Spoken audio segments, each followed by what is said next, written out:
4 beers in, he's planning on keeping it going. That's the way to listen to Mythos Busters. Sojourn, I hear that we get good at 4 beers in, so... Yeah. I'm at 3.5, so yeah. I'm kidding, I'm at 2. And I'm drinking Mountain Dew, so we're terrible. I'm drinking water. That's so responsible. So you're terrible. Hydro, homie. You're drinking beer, aren't you, Sean? Yeah. Oh, I also have a water. Look here. I'm double fisted. There's double water in fisting. beer, Nick. There is, you're right. There's also water is the number one ingredient in Mountain Dew, so I guess I'm also there. Also in Javex. Also in humans, it turns out. Mm-hmm. Yeah, I'm 70% water. Who knew? Ish. So only 30% of me has to swim. Wait. You know, if you're That's pregnant and you go swimming, you're a human submarine. I think that's wrong, but I can't disprove it. Which one, his or mine? Yes.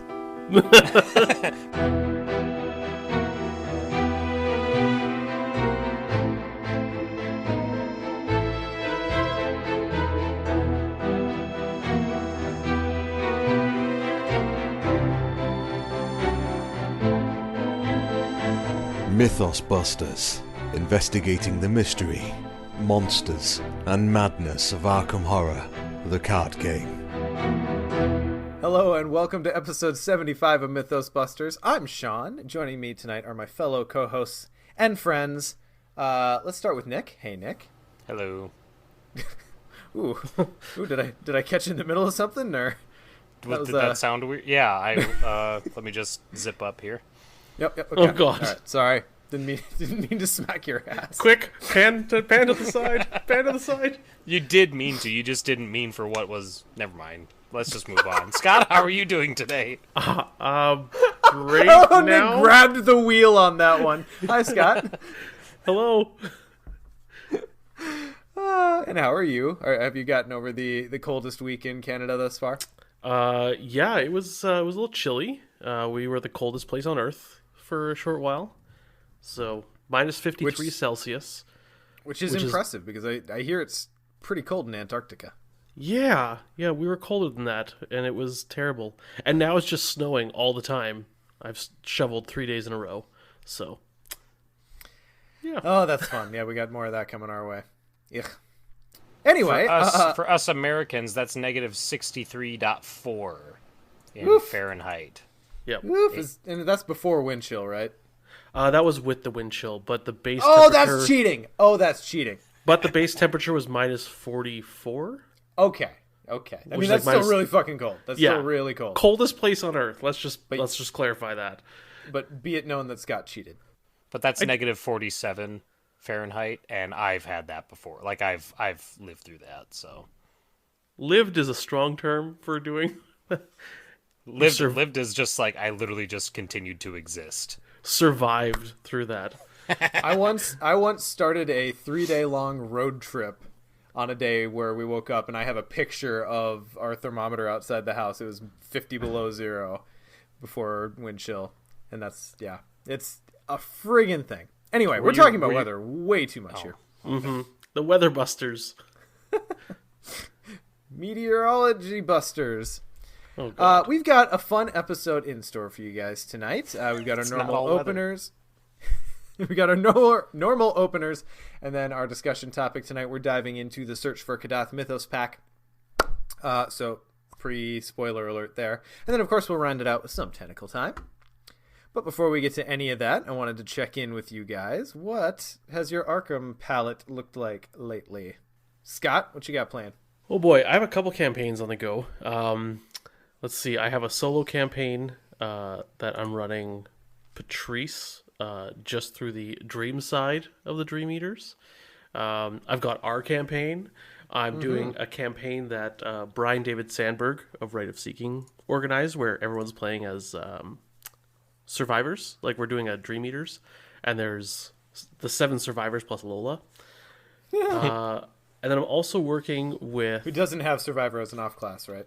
I There's don't one of know. her 3 classes. I think we made the rule. It's Matastrophic, who's like the consummate Lola fan, and I think Brian told him he has to have Survivor as one of the 3 classes, like just to make it Survivory.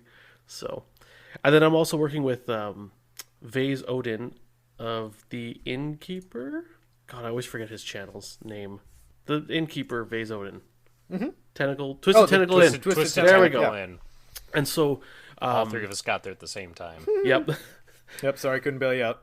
Yep. And he basically picked asked a bunch of people from the community, people who write blogs or do podcasts or videos or whatever, and said, hey, do you want to do a Dream Eaters campaign where we're going to stream it, not stream it, but record it, and then he's going to edit it for videos. And yeah, it's super fun. I'm playing Luke in that, and Luke is an absolute blast. I've played Luke a little bit, but this has been now the majority of my experience with him, and he just gets more and more fun. It's, yeah. The way you have to look at cards is just completely different now. Like Mystic and silly. Survivor Vest. Yeah.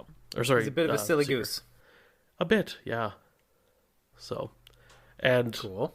yeah, nothing crazy going on. Playing some more Marvel. I've been trying not to as much because I don't want it to bump into my Arkham time. But it's a good game. Yeah, so I'll segue off of yours. So Scott and I, for anyone who's interested, for anyone who listened to our Chaos Build episode, we started our Dream Quest Chaos Build campaign. Nightmare now Quest, out yeah. on, yeah, Nightmare. Let's go with that. So it's out on our YouTube channel, so check that out there. It went better than I expected, though not as well as one might have hoped. Yeah, it got a little bit better near the end. Like the middle of it, we sputtered and spurted for quite a while. But near the end, we're like, oh hey, we're finally getting a hand on this. Oh, we're dooming out. Like, yeah, it was. Yeah, it was a thing. But, you know, for being Chaos decks, that went way better than I expected. Now, Yep. as we mentioned several times in the video, of all the four of us, we got the two better Chaos Yeah, decks. and you two are paired together. Yep. Like, Yep. On the and easier you side have of the easier campaign. Not fair. Oh, my God. Not fair at all. You guys can take the cat. Nick. We will send the cat your I'm expecting very the way, cat. Yeah. and we'll see if it has any friends. Probably not, knowing my luck. Yeah. I mean, It is a cat. you and Ian can just resign first action. That's true. That might be the best way to go. I don't Turn know. 1 Resign, the famous Mythos Busters episode title. and just universal strategy for Arkham. It definitely is a way to tuck tail. So anyway, go check that out on our YouTube channel, and Ian and Nick should hopefully have their video or their stream in the near future. I think you guys were just kind of looking at available times. We were going It's- to do one this week, but yeah, Ian wasn't as available, unfortunately. So hopefully next week, but I won't commit to anything yet. Yes. So anyway, check that out and pay attention to our YouTube channel. Subscribe if you haven't. Yeah, click that bell, like and Oh, subscribe. God. You know, whatever the YouTube creators do, that they do. I hate YouTube creators that take 40 seconds to tell you to subscribe and click the bell and It is the one blessing of being on the casual end of content production like this, is like we can do YouTube and Twitch super casually and not fit into any of all of that. yeah. And I never have to bother to learn it, which is great. Anyway, so the other campaign I have going is I started up a new dual, 8-part interconnected campaign for the Dream Eaters. I've got Crystallizer Tony across from Post Taboo Rex. This is my first time playing him since the Taboo. Spoiler alert, he's still really freaking good. Well, he's yellow, so He's yellow, and in 2-player, like, there might as well not be a turn limit on his ability. Like, that's just, it rarely does that matter. And then across the table from them, I have Luke and Tommy in the Dream, and they have been really fun. And then in the middle of this campaign, while I wait for the other Mythos packs to release, I'm running side quests, and this is going to be a really high XP campaign by the time I'm done, I hope. Nice. I'm already at like low 30s. oof. Yeah, so it's pretty good. It's pretty good. That's like where you end at Dunwich. That's so true. Yeah, no wonder we were so hard on frickin' Delve Too Deep, man. Yeah. I have softened so much on that card in the past 6 months just because there's actually enough experience to go around. Well, it's just hard to find space because there's a lot of really good Mystic level 0s. That's true. That's true. When Dunwich rolled around, that was not quite as much the case. Anyway, so that's kind of what I got going on. Oh yeah, and then I'm obviously playing a campaign with Justin where I'm playing Patrice because Patrice. Patrice. Who's Justin playing? Justin's got Tony. Well, Justin's got Mandy with Patrice, and then our paired campaign with that, he's playing Tony on the Waking World. Nick, what you been playing? My Arkham play recently has consisted of one 4-player game, which I played with Sean and 2 of our friends. Yee. And we did standalone 1,000 Shapes of Horror, so now I am only one scenario behind. It was fun. I totally understand what people say now when they say that it's like a better version of The Secret Name. When we finished it, I said, this is basically Matt's apology for The Secret Name. Because that's what it felt like. Like, it literally felt exactly like The Secret Name. Almost frustratingly so, but it was still really good. Like, frustrating in that I saw what The Secret Name wanted to do, you know what I mean? And it took a second scenario that was almost like copy-pasted, but then... I mean, I think The Secret Name's trying to do something a little bit different. But there were a lot of similarities, and the premise on which both scenarios are based is basically the same premise. So yeah, right. So they're more closely similar than I think any 2 other scenarios across the game. Like even Heart of the Elders and Untamed Wilds, like they share encounter sets, but I still think Secret Name and 1,000 Shapes are more closely thematically connected, if that makes sense. Anyway, sure, it was fun. And it was really also, fun. I think that adding Swarm to Swarm of Rats felt cooler than adding Health to Swarm of Rats. Buffing them, yeah, agreed. Because I think I am in love with Swarm as a mechanic for enemies. I think it's really freaking cool. Yeah. So. Also, it's just right there in the name. It's been there the whole time, guys. Yeah. Right in front of our faces. It's themey.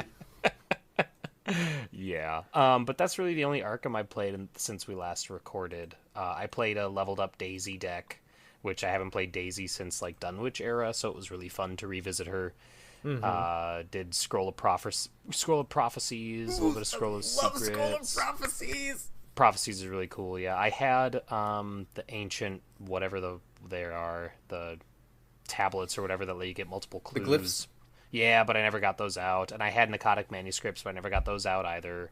You know what you did play, though, first fucking turn? I don't remember what. You played Daisy's tote bag. Oh, that's right! Opening hand, I drew it, and I'm like, I have like 8 tomes in here, so this might actually be worth it. And I still never got more than 2 tomes in play at once. So I was like, nope, this is garbage. I was actually going to bring that up. Like, I was thinking about Daisy recently and about the amount of tomes that are coming out that are actually good. And I'm like, has the tote bag actually become more than a skill card now?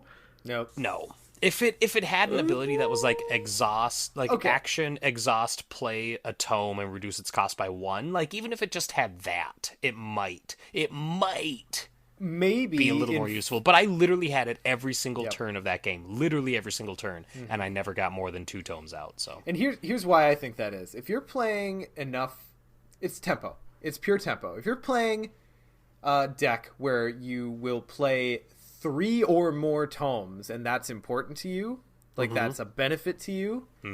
I don't like just the action of playing down the tote bag first is taxing when you have that much set up to begin with. And at the same time, I think the tomes that we have, a lot of them work on secrets, and you know their life is finite. It's not like we have 3 different versions of Old Book of Lore. I mean, I guess there's Old Book of Lore and I guess Encyclopedia. And then everything else is working on secrets. I used to love Encyclopedia. I don't know. I don't think it does enough to be worth actually playing. I think playing the game that we played, even if it didn't have like an acceleration, like what I said, where you're able to play one at a cheaper cost, like even if it was just you get 1 extra hand slot, but it gives you another action each turn, which may only be used for tomes. Like if it doubled her normal ability, that would still be that would be useful then, because then you're getting, you're able to use the things you have more of in play, but just as it sits, it's not worth it. I guess to me it's if I want to have Old Book of Lore and maybe Occult Lexicon out, while also having fingerprint kit and a mag glass or something.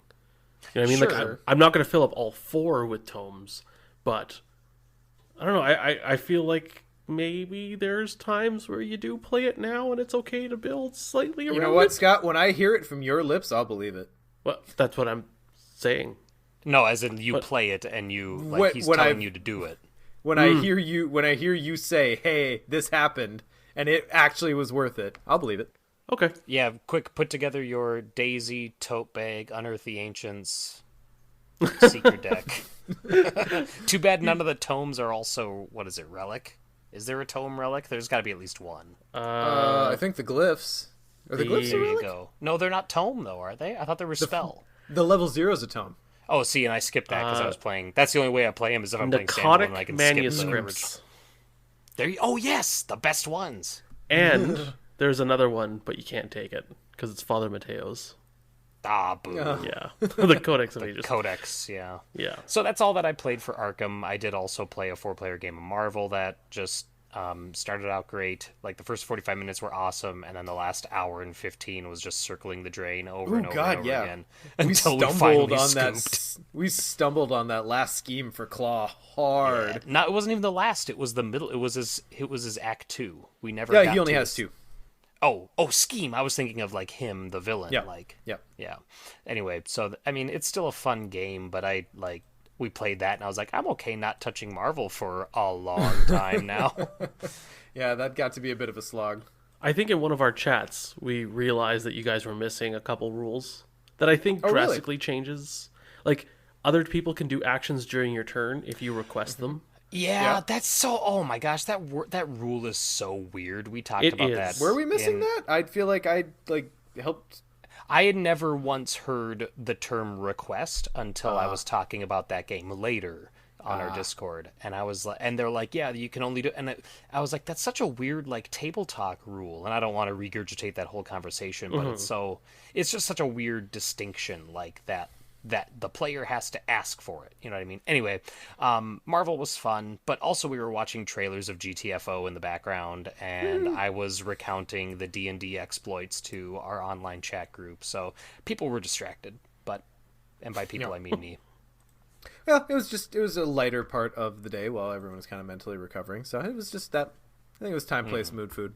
I'm glad you mentioned our 4-player game though, because speaking of trying out investigators you haven't played since the core set, I brought a standalone Wendy deck to that. Yes. And oh god, Wendy's gotten good. Look, I know she's always been good. No one at me, please. But she has gotten really good. I walked into that game with 19 experience, and it's a flexi deck, but it's kind of like dodge, tank, clover. And I didn't even find my guiding spirit until like the last turn of the game, and I was still managing to get a decent amount of clues. And Wendy's good. You got a few, yeah. Wendy's very good. I was happy because I brought 4 decks, and the ones that were played were me with Daisy, and then Marie, and gosh, what Leo. was and Leo, yes. And I was surprised, or rather, I was pleased with how many clues Marie was just vacuuming up. Like she was doing so well. Marie's so good. Yeah, that was a lot of fun. All right. Cool. Well, moving on from there, let's hop into our patron roundup for the episode. There's some fun stuff afoot. Scott, with Ian gone, do you want to take this one? Sure, I can fill these shoes, hopefully. First of all, we'd like to thank our board members, Chris B., Chris H., Chris U., our conglomeration of Chris's, Morton, Jared, Ian, Kyle, Philip, Dave, Abilio, Nathan, Chad, and Robert. Thank you so much for filling our board and keeping us in check, because that's important. Special shout out to our random patron is Carl Anderson. Carl, thank you for supporting us. We do have some new job titles we're going to hand out. We're going to push those to the next episode so we can get some... The paperwork's been stuck in HR and everyone's still on the Christmas break mindset. I mean, that doesn't really recover till Valentine's Day, really. But that and the requisition forms got caught in an extra dimensional portal. And finish your TPS reports, guys. Come on. with the cover sheet. Yeah. One of the goals that we hit recently was to open up a merch store. So we have one now, mythosmerch.com. You can go there for Mythos Busters related swag. Patron exclusive merch is almost unlocked. We're very close to that goal. I think it's only a couple dollars away on Patreon. Close. Yep. We've had a fair few people hop on at the release of Dissonant Voices, and we're edging ever closer to hitting that goal. And we've got some really cool art and stuff lined up for the Patreon exclusive merch. So I'm excited. It may involve a boat. I'm gonna order one myself. Yep. And then reminder as well that after the merch is unlocked, we are not too far away from one of the hosts getting a Mythos Buster tattoo. So it sounds like it'll be a couple of us too, and we've got some fun ideas for involving our patrons in that particular process, which I mean, I guess I don't know how much anyone is interested in that, but we've got some fun ideas. So if that's something you'd like to be a part of, I mean, we'll post, whatever videos we have of me wincing in pain to everyone, but patrons are going to get some fun thumbs in that particular pie. What do you put into a pie? I'm not sure. I'm just Depends on your fingers? intent. Do you put a finger into the pie? Usually just a finger, but Oh yeah, but you do you, or you course, do that pie. There was that whole coming of age teen series that suggested other things should go in the pie. yes, the documentary American Pie. Yes, that one. Yeah. Okay. Wow. I skidded off the road on that one. I'm sorry. I'm thoroughly looking forward to a picture of Sean wincing in pain while like biting a leather strap, like he's getting some like 16th century amputation, and it's just also eventually the tattoo image as well. Yeah, that too. Oh yeah. Loaded up on brandy. Yeah. So one thing too, Nick, I'm totally stealing the community highlight. Okay. No, hang on. Before one we move contribution to this episode. Before we move on to patron stuff, I don't know if you guys need to fight about this in the background. I'm just kidding. But I can take it. This now is I don't want it. It's fine. Just say it's it, fine. Sean. But this is the first episode we've recorded since Dissonant Voices has officially debuted. Yes. So I wanted to make a point to say to anyone who is hanging in the wings, waiting for it to actually materialize, because we've just been talking about it forever. It exists. It's a thing. Dissonant Voices is a voiceover project that we've started.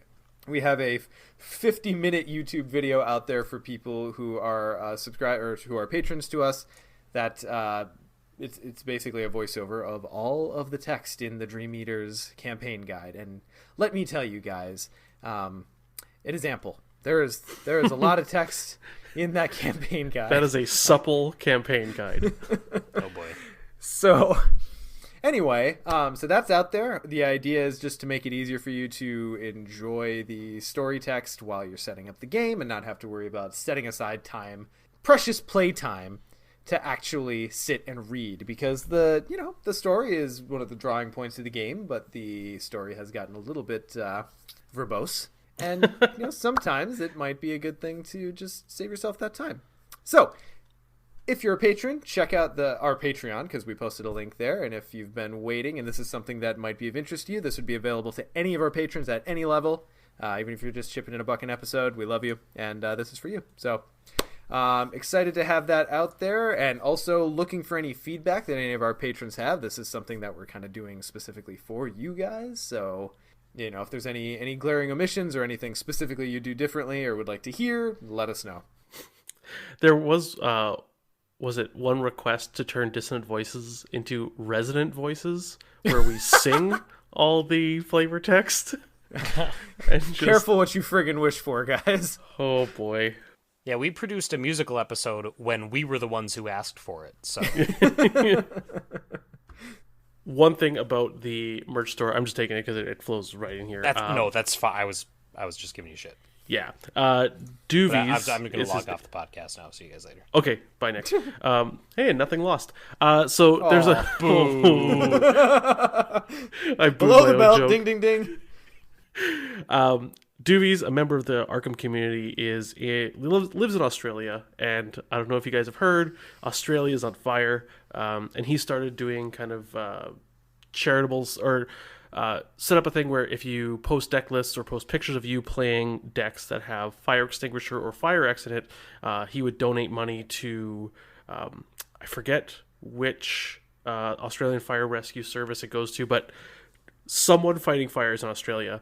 And that kind of inspired us to basically say all the profit from January from the store, any profit we get goes right to those firefighters, as well as the episode we had in early January. All our Patreon money from that is going to the fire. So if you feel like supporting us and the Australian firefighters at the same time, Mythos merch before January 31st. Well, including January 31st.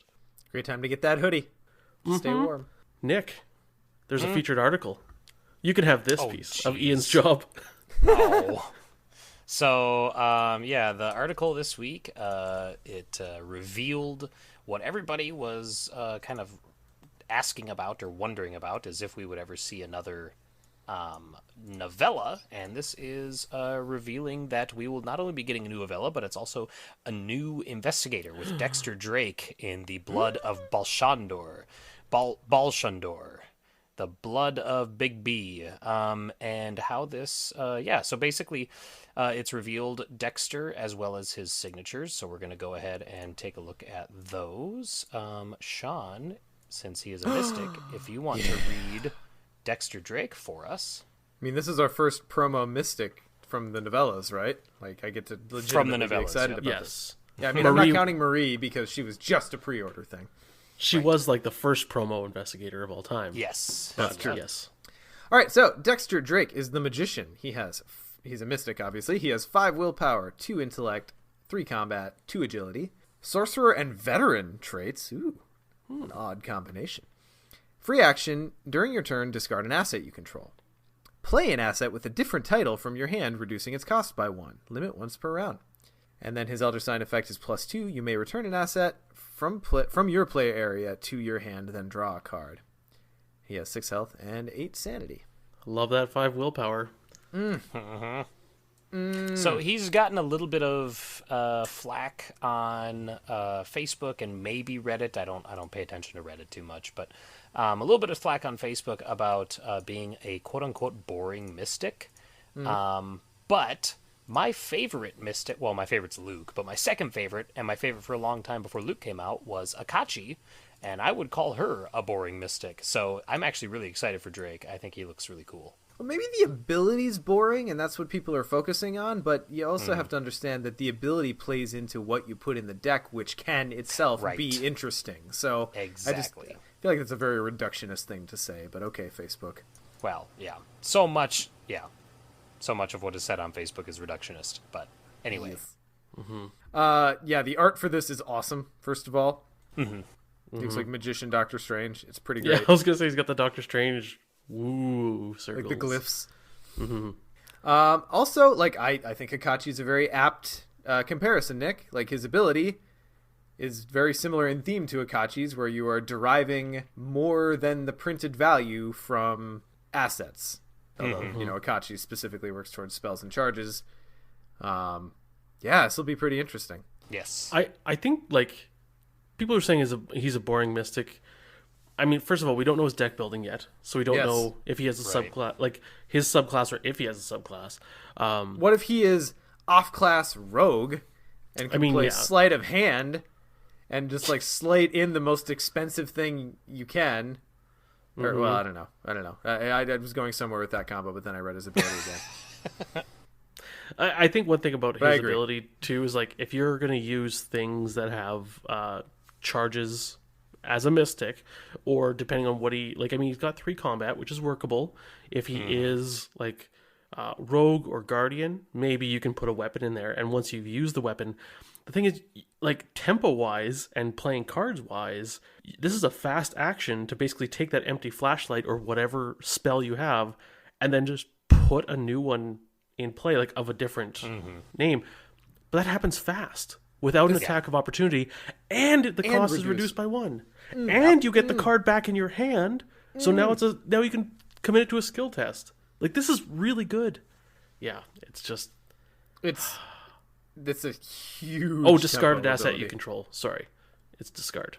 You would think of the Elder Sign ability, but that's fine. Yes, there we go. Combining it in my head.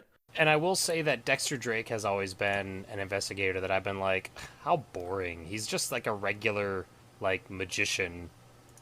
in like the Mythos. Like, I always found him not interesting. Isn't he a former soldier? Apparently, I didn't Hence know the that. veteran trait. I didn't read the backs of the cards in Arkham Horror Second Edition. I don't know, but apparently, but this is exciting. I think this is really cool. So, going on from there, we also had his signatures spoiled. So, Scott, do you want to read Molly Maxwell? Molly Maxwell, the exotic Morgana. She's a unique neutral asset. Of course, she's special. 3 cost. She has a willpower, an agility, and a wild icon. She's an ally and assistant traded. Dexter Drake's deck only. Replacement. And she has fast. Or lightning bolt fast. Anyways, exhaust Molly Maxwell and deal her 1 horror. Name any trait. 1 at a time, reveal cards from the top of your deck until an asset with the named trait is revealed. Draw that asset. Shuffle each other revealed card back into your deck. And she has 2 health and 4 sanity. Takes up the ally slot. She's quite a bit of soak. Like, that is a lot of soak. Especially as a mystic. You're going to be playing around with your sanity quite a bit. And depending on how you build this deck, this could be a draw 1 specific key card from your deck type ability. On that note, like, if a couple years when the card pool gets so expansive, maybe you build a deck where each asset has a specific word and you have a list beside you and you're like, I need this. Gosh. Molly. Yeah. Dude, I think that's probably pretty possible now. Yeah. Like, if depending on what his deck building rules are. Like, if Enchanted Blade is your only relic, right? You're like, oh, relic. I need my Enchanted Blade, right? And then you could do this fast. Okay, hear me out. Wombo combo time. You're investigating with Rite of Seeking or something like that. It's getting low on charges. All of a sudden, it's fight time, and you're empty-handed. So you Molly for a relic, grab Enchanted Blade, then use Dexter's fast action to put the blade into play, chucking away the Rite of Seeking, and now you're ready to fight without taking an attack of opportunity. Where once was an eyeball, now there's a sword. Yeah. Anyway, I like how quickly he can pivot, it seems. Yeah. Oh, yeah. I'll be interested to see what his deck building rules are. That's going to determine a lot. So moving on from there, I will read his weakness, which is Yoztaroth, a unique weakness, treachery, curse, pack traded, Dexter Drake deck only, replacement. Revelation, put Yoztaroth into play in your threat area. You cannot put assets into play. Double action, discard Yoztaroth. So that sucks. This could either be, like, backbreaking, depending on when it comes out, or, like, completely, you're like, well, I'm already set up, and I wasn't going to flip anything out of my turn. And you're just like... Exactly, yeah. It's like, I fully agree with that assessment. It's like drawing Shell Shock when you have no horror on mark, right? You're like, yeah, okay. Or no damage, sorry. Yeah. I feel like 1 out of 10 games this will end that particular game, but every other time it's going to be okay. Right. Another double action discard. Yay. Yeah, I know you love that, Nick. You know what I do love about the double action discards, though, is that in, like, multiplayer, like, especially 3 and 4 player, someone who's just, like, let's say there's no enemies, and Mark's sitting around, and he's got all his guns out, you'd be like, I can get rid of that for you. You know what I mean? That's true. That rule is so clutch in high multiplayer counts. If you're not doing that constantly, guys, you're probably doing it wrong. Especially when you have, like, specialized gators, right? Like, I'm Mark, I kill things, and you have Seekers on the team, and you're like, my job is to destroy things. Sometimes there's nothing to shoot, so. Yeah. And I tend to play a lot of, like, either support or killer builds. So often I'm able to just go like, yeah, your actions are so much more valuable this turn, so let me take care of it, it's fine. Yeah. Well, we had at least 1 or 2 times in our 4-player game where we did that, where it was, where even we were talking about devoting an entire team member's turn to clearing the treacheries and weaknesses that had stacked up on other players. So yeah, it's totally, like, that's the saving grace. Like, that's the one thing that makes this, not the one thing, but that's what makes this sort of weakness interesting to me. Yeah. Great art, by the way. This is this is something I want on a playmat. For Yoztaroth, you're saying? Yeah. Yeah, that's really cool. I agree. Or you know what? Maybe Yozroth on the right side and Dexter like on the left side of the mat, like looking towards him, like in his art. You know, or something like that. I don't know. Something Very like cool. that. Something like that. Something like Hope that. this means that this is the start of a new cycle of novellas and not just a one-off. But I guess we'll see. Only time will tell on that. God, I'd have to imagine for how many reprints and sellouts they Yes. did of the first run of novellas, it has to Yep. be a lucrative venture. Like, I'd imagine so. Ooh, Casey brings up a good point. His card number is 15 or something. Well, also the novella 16? cards are all numbered as like a set of their own. Oh, so this might So be it's the first continuing one. from the original. No, he's continuing from the original. Yeah. Oh, okay. So I don't know how many there were from there. What we had probably 15. So yeah, him being 16 makes sense. Okay. The novella is the hard cardboard thing they use to pack the cards in, so they say flat, right? Yes. With all the words in it. Mm-hmm. Okay. Cool. Gosh. All right. Moving anyone on. else kind of surprised that the like close-up magic artist was left at 2 agility, and not like that's not where the 3 is. But I he's expected an him to have actual a- magician. He's not a fake magician. That's He's true. not a sleight of the sleight of Yeah. hand magician is like gosh, what's his name? Who did I play for Iron Man? Finn.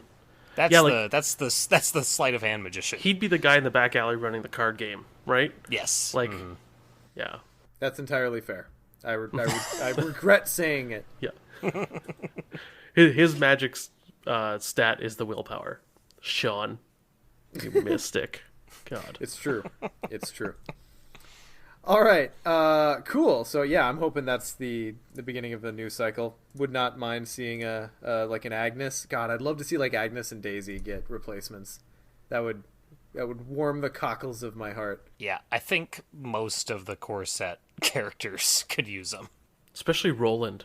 You know what? I would not. Wait, he already has them. Yeah. Wrong on like 3 different counts. Yeah, I know. All right, so let's move into our main topic then. So spoiler alert for the search for Kadath. We're going to run through the player cards here, and then we're going to go in depth into the scenario. So starting though with the player cards, let's run through here. Nick, do you want to start us off with this first one? Sure. Let me get to. Oh, first watch. Yes. Okay, I see what you're doing there. Very It's like, clever. yeah, Yes. First watch. That is. Are we reading them too? Or I forget. Are we doing the whole shebang? yes, whole shebang. Okay. First watch is a level 0, 1 resource costed guardian event. It has intellect and agility icons, tactic traded. So hey, Mark can take it. And its game text reads: Fast. Play when the draw encounter card step of the Mythos phase would begin. Instead of resolving that step, look at the top X cards of the encounter deck, where X is the number of investigators. Deal those cards among the investigators as you wish, dealing no more than 1 card to each investigator other than yourself. Then, one at a time, each investigator draws the cards dealt to them. When this was revealed, I thought it was really cool. I still think it's really cool, but I don't think it has a place outside of 4-player, maybe 3-player tops. But I think 4 players where you're really... And even then, I only ran one of them in our 4-player game, so... I think I definitely agree with you with the, like, 4 players where it sings, maybe 3-player. But I played a game where whoever was our guardian, I forget who. Oh no, it was Yorick, had 2 copies of this, and we were playing. Oh god, what's the one after Kadath? Anyways, 1,000 shapes. yeah, 1,000 shapes, and the 2 turns we used this were absolutely clutch. Like it allowed us to look at everything and just, oh yeah, give that to me. You know, I've got the willpower to defeat that. You're our enemy guy, anyways. Like. In practice, man, like I thought this was going to be good. I think it's absolutely great in 4-player. Yeah, Right. Yes. I would agree with the assessment that this thing's value increases with the number of players. It offers, like, I feel like you probably run On the Hunt in 1 and 2 players, and then above that you run First Watch. Yeah, Yeah, I'd agree with that. Does anyone run On the Hunt anymore? In solo, like you just said. Sure. yeah. Pretty much, if I'm playing solo, someone who can take guardian and is also fit to fight enemies. Like, you're trying to set up a good scene of the crime or something. or even just an encounter card I can deal with. That I'm set. You know what I mean? Mm-hmm. Or you're Roland. Yeah, I was gonna say playing Roland. Okay. Yeah. Cool card though. I think this is kind of like the Guardian equivalent to Stargazing, right? Yeah. Okay. Yeah. Fits that same niche. Scott, would you dare to read the next one? Oh yes, I would. And we don't have to spend too much time on it because people can check out our Look What I Found on this card. Right, which I was not on. But I wasn't on that either. Well, I'll let you guys talk then. Yeah. Sean in the corner, earmuffs, please. So Daring is a Guardian skill card, level 0, 3 wild icons. It's innate traded, which I believe is Silas's thing. Correct. Yes. Correct. Commit only to a skill test during an attack or evasion attempt against an enemy. That enemy gains Retaliate and Alert for the duration of the skill test. After this test ends, draw 1 card. You know what? Speaking of Silas, I really like this in Silas. Yeah. I think with Silas, like if you're going to be fighting or evading, this just base evade, this puts you at 7. So the alert doesn't matter. I think at that point, it's so much of a boost that I think you're in 1 to 2 token territory of failing. I feel like this says commit only to a skill test during an attack or an evasion tap against an enemy. The tentacle token becomes really bad. Yeah. But every other token doesn't matter. Yep. Right. Yeah. And then it replaces itself, drawing a card. It's fantastic. And it replaces itself regardless of whether the test succeeds or fails, which I love. Like no matter what, this is a cantrip. Mm-hmm. Yeah, I dig it. I've included this in Guardian decks, but then it's one of the first cards I cut. Again, mainly because I'm running true solo, and I think it has a place, but I just, for whatever reason, I'm just running fewer skills in level 0 Guardian, to begin with. You know what I mean? So yeah, I pack Vicious Blows and take the initiative, maybe some Steadfast. Yeah, and then now you're at 6. That space is tight. Yep. But this replacing itself makes it easier to include. That's true. Yeah. Yeah, I like the idea of it. I've yet to actually run it. I think it's still good though. Guardian skill cards are in a good place. Yes. Leadership, am I right? Hey, I actually got to play that when Scott and I played our Chaos campaign. And it had extra icons, Nick. It had extra icons. It was fantastic. I'm not surprised. It was clutch. Guys, I have a dream. Can I read your diary about it? About a diary. So the Dream Diary, untranslated, is a level 0 Seeker asset. It's 2 cost. It has a willpower icon. It has the item, tome, and charm traits. Charm is a new one, right? I think so. Okay. We'll see. It probably is. So action. Search your bonded cards for Essence of the Dream and add it to your hand. Reaction, after you succeed by 3 or more during a skill test, to which Essence of the Dream is committed, record in your campaign log that you have interpreted the dreams. And it takes up a hand slot. So before we assess this, I'm just going to go over the chart. We were very wrong. Cherished Keepsake, Dream Diary, Grizzly Totem, Grizzly Totem, Grizzly Totem, Holy Rosary, Lucky Cigarette Case, Rabbit's Foot, St. Hubert's Key, and Zoe's Cross. But to be okay, fair, I none of those get it. ever I'm get wrong. played. Hey, so were we. I regret it all. Yeah. I was like, oh man, maybe there's one. No, there's I wasn't watching the chat. Yeah, people were really quick to remember their favorite charm. Sorry, guys. There's 11. There's 11. Yeah. However, before we assess this card, we should divine the essence of the dream. So, Nick, do you want to read that one? Oh, sure. Essence of the Dream is a Seeker skill card.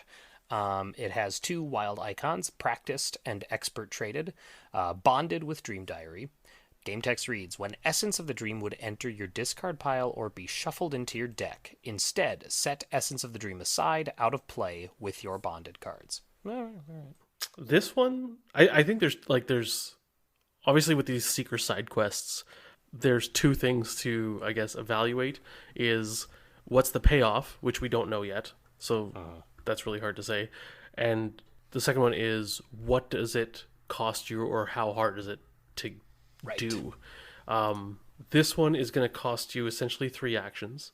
one to play it, one to then use the action on it to grab essence, and third to actually do a skill test. Unless it's on maybe it's on an encounter card that you're just gonna blow to the water.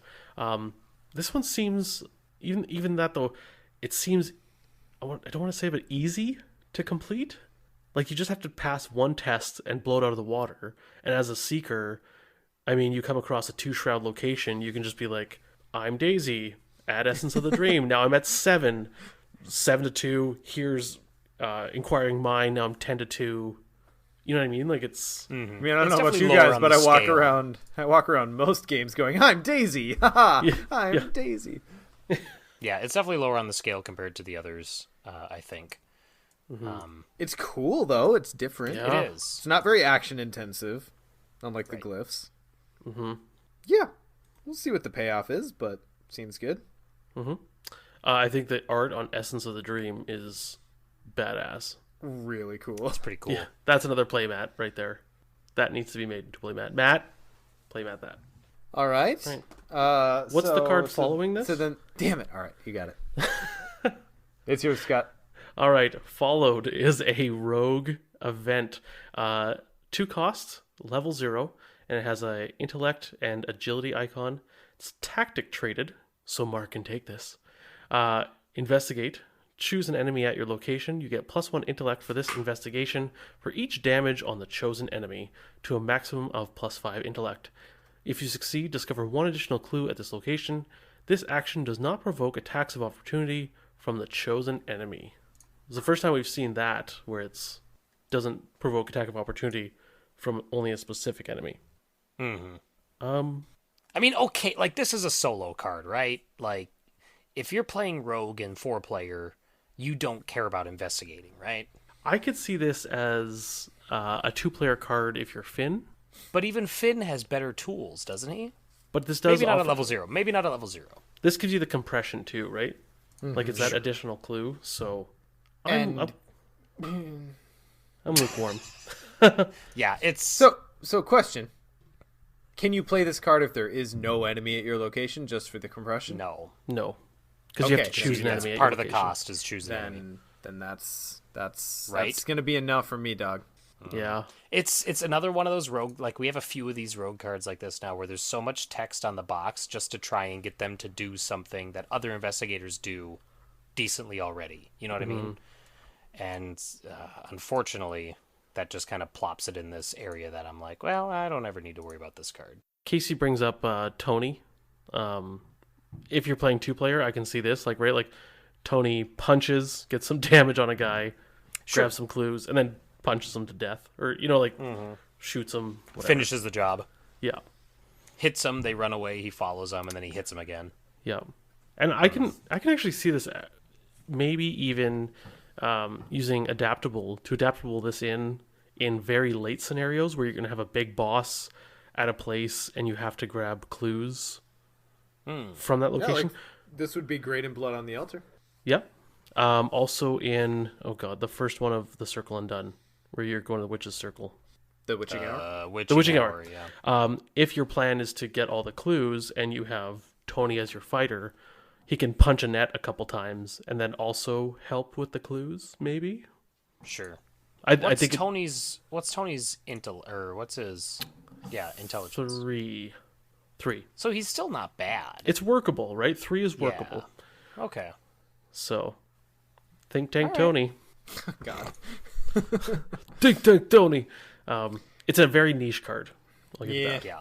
Unlike this next one. Well, To Nick, give since us- you've got the speed going on this one, why don't you read it? Momentum is a level 1 rogue skill with 1 wild icon. It is practiced, and its game text reads: if this skill test is successful, reduce the difficulty of the next skill test you perform this phase by X, where X is the amount this skill test succeeded by to a maximum of 3. I have used this card exactly once, and it has been amazing. My N of 1 study has proven. Yeah. 100% success rate. Trying to remember, I use it as Tony. I'm trying to remember what the situation was, but it was too long ago now at this point. But it basically, like, you use it on a test that you know you're going to do well, and then you'll automatically, not automatically, but you'll then do well on whatever you're going to follow up with. Like, it's so cool. So I almost wonder, we've got this card, we've got shoot, I can't remember what the name of the one that was previewed, where when you commit it, you go dig for another rogue card and commit that as well. Oh, Yeah, I can't remember that either. I almost wonder if we're headed toward a deck where, like, Opportunist is going to be a thing that we play. Oh, I'm sure. I mean, here's the thing: the Succeed by 2 deck is still there and is slowly getting better, and this fits into it Yes. quite a bit. Daredevil is the Daredevil, yeah. that skill. So my question is, the ideal situation for this is the first test that you do is your best stat, so you succeed by a lot, and then the next test that you do is a lower stat. Do you guys find that happens a lot? Like you're gonna fight something and then investigate, or you just bank this for your Mythos draw, or this phase, it burns out at the end of the phase. Yeah, it burns out at the end of the phase. But here's the thing: is that at least in my experience, it comes up enough. Like, I used both cards in the game that I had this in, and also this is great, especially in, like, Dream Eaters or the Circle Undone, when you get those scenarios where there's a ton of, what do you call them, treacheries that fill your threat area that are tests to remove. Sure. Some of those, a lot of rogues might have trouble getting rid of, but momentum you mean willpower gives them... tests? Yeah, exactly. But momentum gives them an option. Okay. And one thing I think about this too is it reduces the difficulty of the next skill test. So for those willpower ones, it's not giving you plus willpower, it's reducing the difficulty. And if you, like, a lot of those are 3 or less, right? Like, you can get it to 0. You can get it to 0. Yes. And then it's just don't pull the tentacle. And then it's gravy. And you're good. Yep. One thing I like momentum for, the few times I've used it is, Sean, you were saying, like, you do this on your good skill, and your next one is something else. It was more for me that I could, like, go a little more all in on the first one. Like, Tony's attacking. Okay, well, now I'll put a few more of the cards in, and now essentially I'm getting double duty out of them. Right. Like, I put a vicious blow in with momentum, and that fist icon counts for this test and the next one, because if I succeed by a certain amount, it's like I committed it to the next one. Does that make sense? Okay. All right. The way I'm explaining it? That's how I've been using it. So it's kind of like making your other icons on other cards. Yeah, like Casey says, overcommit on the first fight and then comfortably hit the second one with less commitment. Yeah. I was super lukewarm on this card heading into this conversation, but you guys have won me. I think there's a succeed by 2 rogue skill. I think it's going to be Guardian Tony with the card we just talked about with the 3 wild icons. Oh, daring. Oh boy, Daredevil. No, no, that's daring and Daredevil. Actually, I think there's yeah, Sean, this is easier to capitalize on than I think you might expect it to be. I was also lukewarm on it, Sean. Like, I think we were similar. Yeah. No, now I see it. I'm just sad this isn't Innate traded, because this would be a really fun include in Silas. Silas is already so amazing, though. I know, but, like, every time a skill comes out, I slap my palms together. I'm like, all right, what we got? And this is not a Silas skill. Sean, I could already prophesy that would be too powerful. Is it a secret? All right, anyway.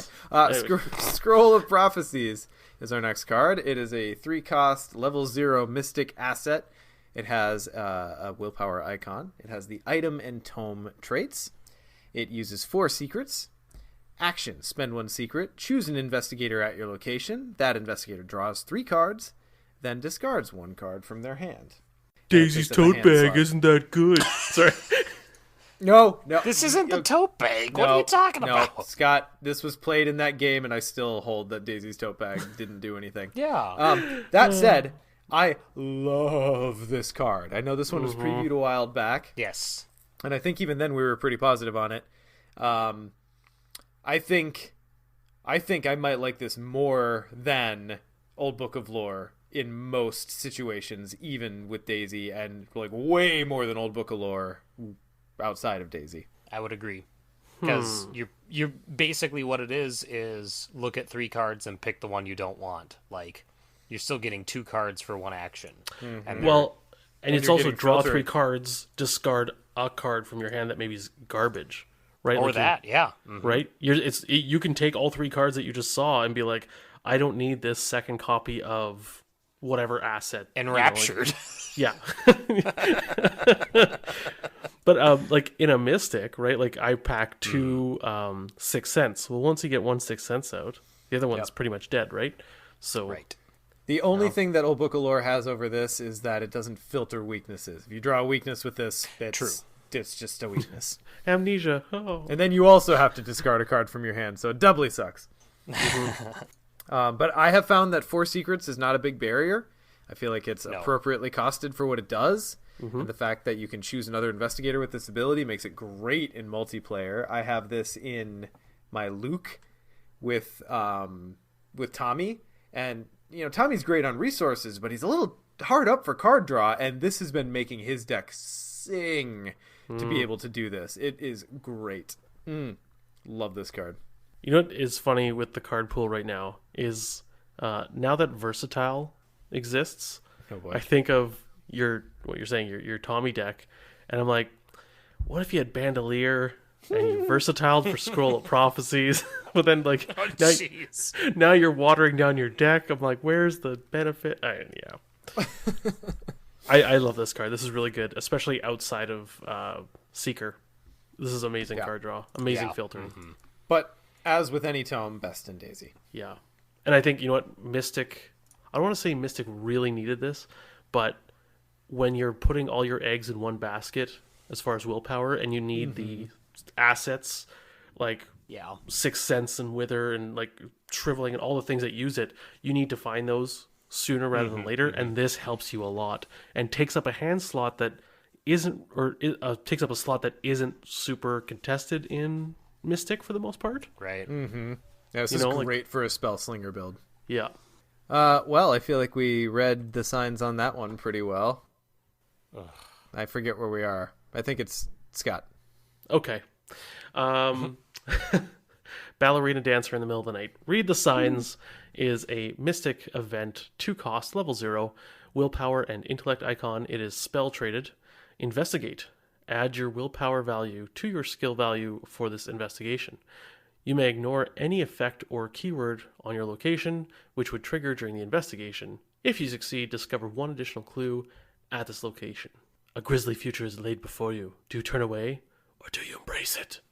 So, the only I'm middling on this card. I haven't used it yet, but at first blush, it feels like, and I could very well be misreading this because I do that a lot.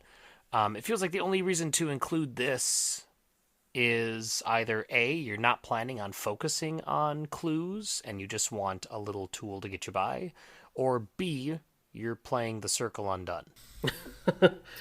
There are more abilities that trigger off of investigating or a cost to investigate than you would think until you start to look for them. Okay.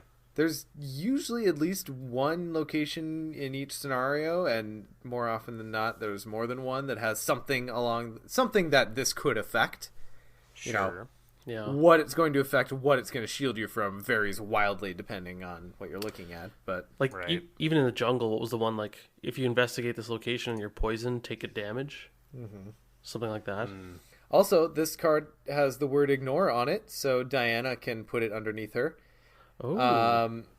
My question is, at what point do you ignore something? Do you ignore Haunted just by virtue of not worrying about it, or would you only ignore it if you fail and it was about to trigger? I feel like you ignore the keyword which might trigger. I don't know. I want a ruling on that because this is either a fantastic Diana card or a pretty good Diana card. I think you'd only ignore it if you trigger it, because which would trigger. Yeah. I have found the times I put this in is if I'm playing solo and I can take this and I'm playing like a Seeker who's got like solo Mandy or something who's got decent willpower, just for the clue compression on a 5 shroud and there's 2 clues there, just wipe it out in one test. Or in 2-player, just for the compression. Yep. I mean, that's what you play this for, is the compression. Yeah. You can throw this on like a Diana Esperance. You can pull this with your Arcane Initiates. It's got a decent amount of synergy with just general things that Mystics are probably going to be doing anyway. The other big thing is that in a lot of scenarios, there's the moment where you need to be able to hit a big investigate test, like Obscuring Fog came out on the wrong location, or some other treachery, or just the ability of the ability can be a passive ability, right? So if there's a location that says, this location gets +1 shroud for each investigator at it, that would be ignoring, right? If you display this, ignore any effect or keyword on your location, an effect? Which would trigger. Well, I think the effect would be like Casey posted in chat, the Grand Chamber from TFA. So forced when you investigate the Grand Chamber and do not succeed by at least 2, you blah blah blah, flip clues or whatever. Effect seems pretty broad. But I think the operative word is trigger. I think the operative word is trigger. A passive ability wouldn't have a triggering point, right? Correct. I think you're right. Yeah. I don't like But it. you know what? Beyond all that, honestly, I think the clue compression and nailing that big test is enough to make this card pretty good. And if you are playing that Mystic clue finder role, you're probably going to take, what's it called, St. Hubert's Key. And St. Hubert's Key essentially gives you +2 in this test, right? Because it's bumping your intellect and your willpower. Right. I mean, that's the other big thing to note, is that this is not substituting your willpower, as a lot of spells do. This is adding your willpower to what you already got. So you can get to ridiculous levels just at printed stats. Well, depending on Mandy, your this is you're investigating at 8. Yep. Yeah. Without any moose. Yep. So I don't know. I'm pretty positive on this card. I think Strong card. Okay. I think, particularly in Luke, where you can just hop into the gate and then just trigger this at any revealed location. Yeah, I didn't think about that. That's pretty cool. Yeah, it's pretty great. It's pretty great. Can confirm. Yeah. It's a cool card. Well, Nick, there's no place to hide. You've got to read our last card. All right. Point awarded. I guess I'm just in the wrong place at the wrong time. You must Jessica be cursed. Hyde. All right, enough. We're done. Jessica Hyde is a level 1 survivor ally. She costs 3 resources. She has a combat icon. Combat intellect. I'm a guardian. She is ally, Wayfarer, and Curse traded. She takes up the ally slot, and her game text reads, you get +1 combat. Jessica Hyde enters play with 2 damage on her. Reaction, after your turn ends, heal 1 damage from Jessica Hyde. She has 3 health and 1 sanity. We talked about this when she was first revealed in the article a while back, but I think this is the balanced version of what Peter Sylvester should be. I was going to say, hey, look, it's Taboo Sylvester just flipped on the other side. Exactly. Oh, Peter's fine. He's really powerful, but he's not breaking anything. No, he's really not. No. But he is an auto-include for a number of investigators. It's fair. She seems pretty good, though, for an investigator who is probably going to be taking a lot of damage. If you've got, I don't know, if you're like your Yorick, that's just going to be tanking stuff and playing your soaks back into play, or my best friend Calvin. Or Calvin, and another boost helps him. And the soak. Being able to, redline Calvin. Calvin charisma with Jessica and Peter seems pretty good. Oh, and when you have oh god, what's the tarot card for survivors? Gives you +1/+1, like 5 of Pentacles. 5. Yeah. I don't know. And you know why it's called 5 of Pentacles? Because it gets Calvin to 5/5 quite easily. Oh boy. That's why it's called 5 of Pentacles. Mm-hmm. I thought it was because it was. Never mind. Move on. I don't have a follow up. I might. What's the pentacle though? So 5-sided. Well, it's 5-sided star. That's all right. Never this mind. was not worth the journey. Nope. I apologize for starting us down here.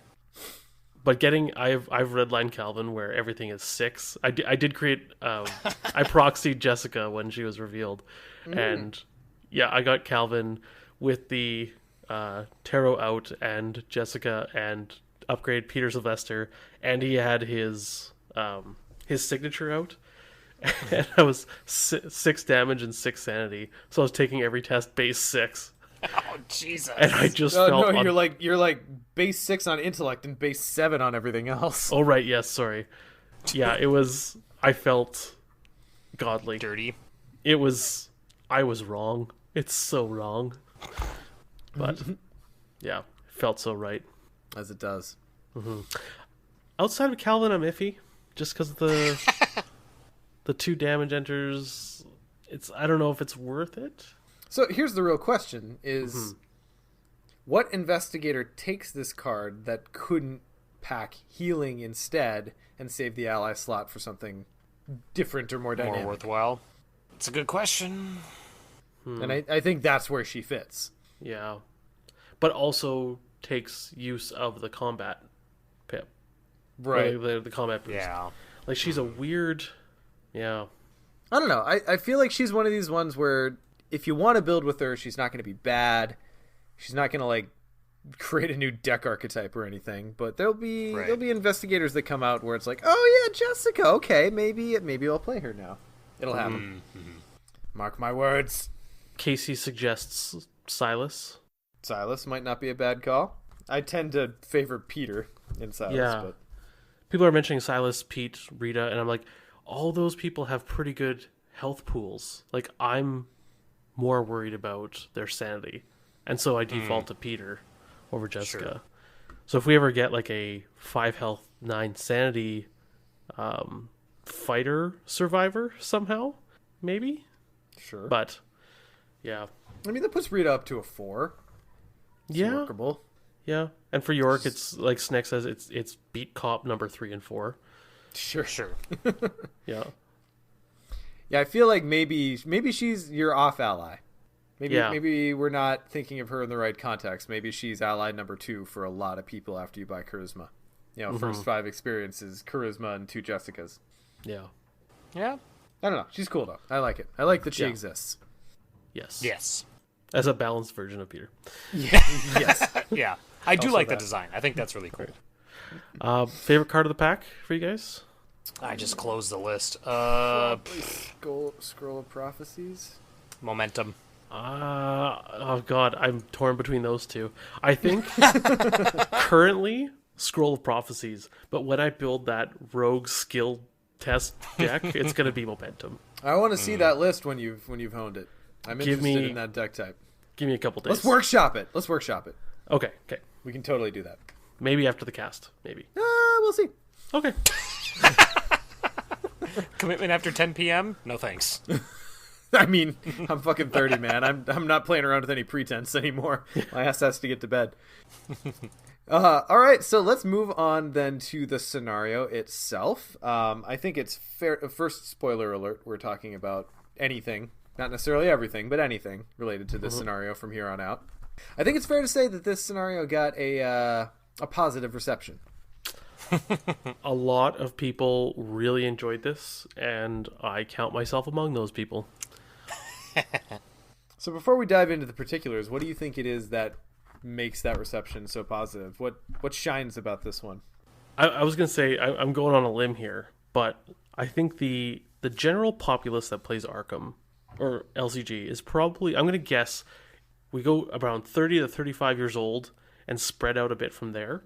Mm-hmm. And we're of that age where we played stuff like King's Quest and those other click RPGs.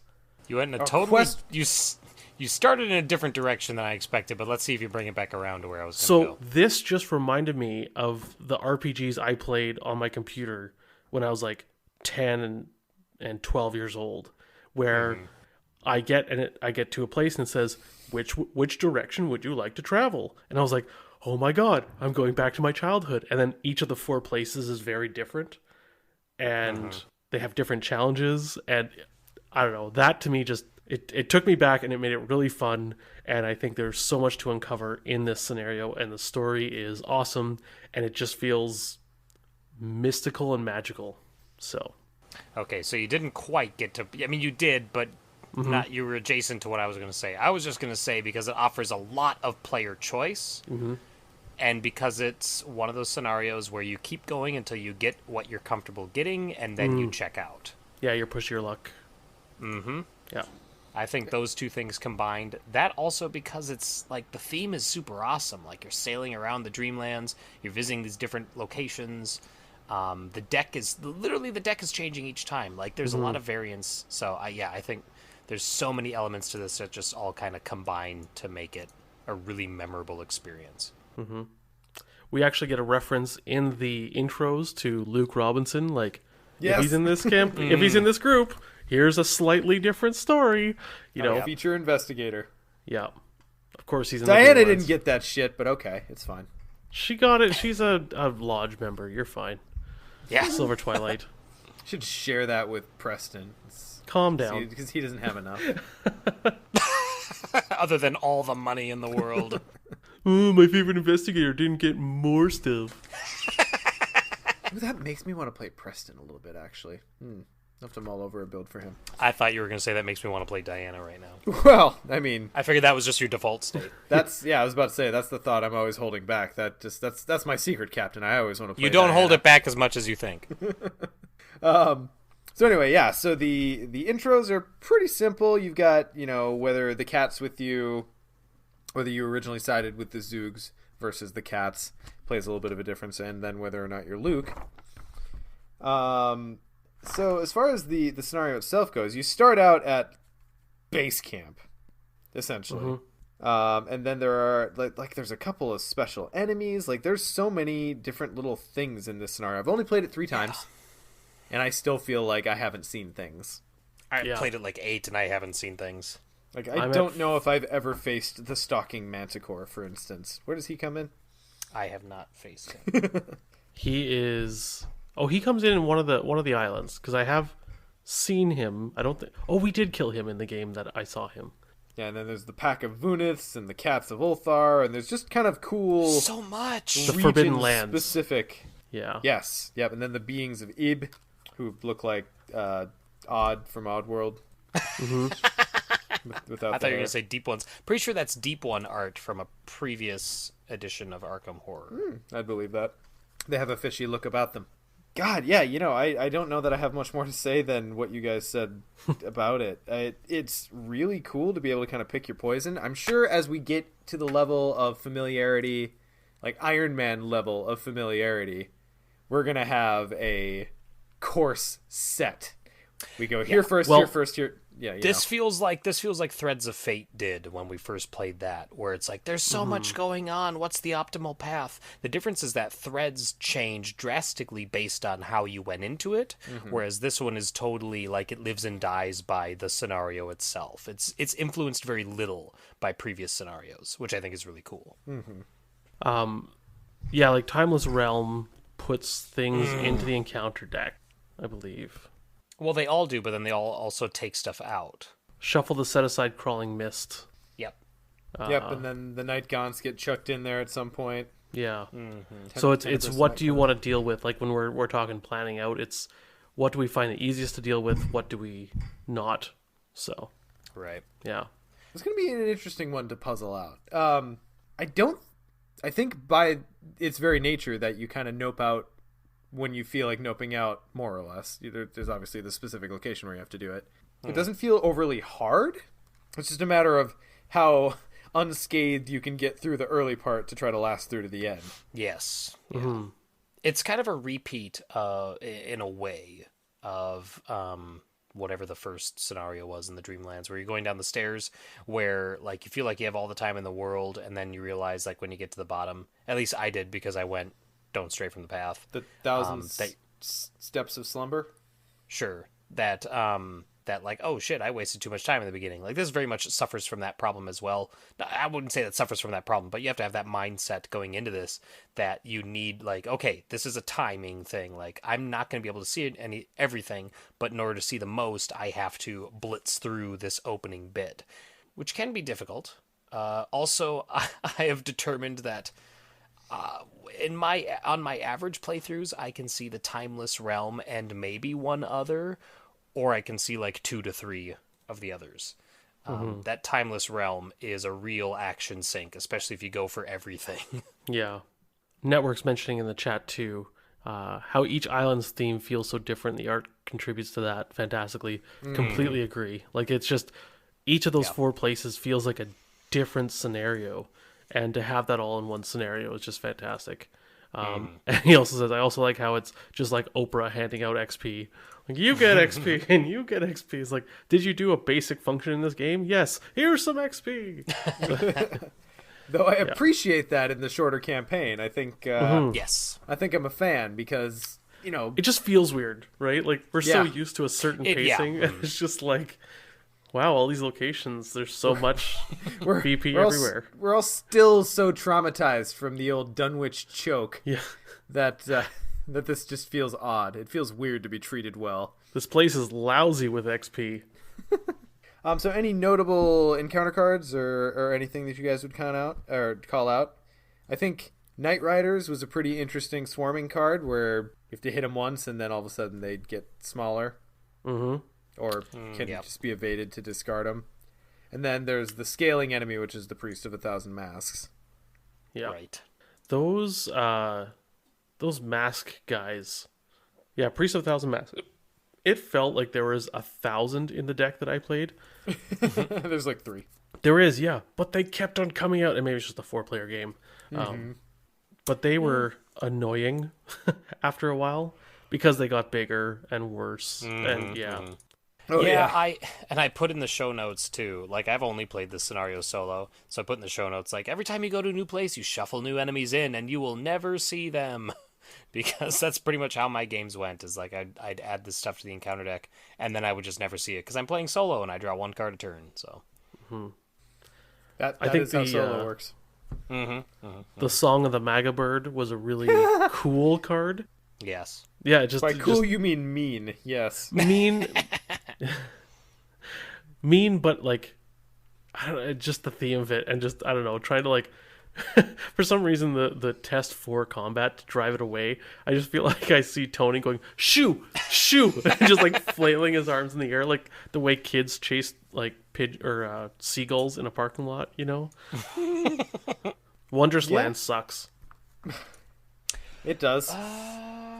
That is the after you successfully investigate attached location, take a horror, place a doom on the current agenda, and discard it. Yes. And it can cause the agenda to advance. Anything that can cause the agenda to advance just drives me nuts. Yeah, it's not great. Because then there's no way to cheat it. There's no way to trick it. There's no tactics. It's just happening. Yep. So this is, Wondrous Lands is this scenario's Ancient Evils, which, between the two, probably prefer Wondrous Lands, but it's still a bummer. It's not much of a contest. And I think it came in the deluxe in the box, but the treachery that attaches to the act, and when you advance the act, it does 2 damage to everybody. Yeah. But you have you can sneak by them, like you can there's the Corsairs guarding the docks or whatever. Oh, I can't remember the name of it, but that one is really fun. I hated it because once you get like 2 of them on there, you're like, oh geez, leaving is going to be difficult.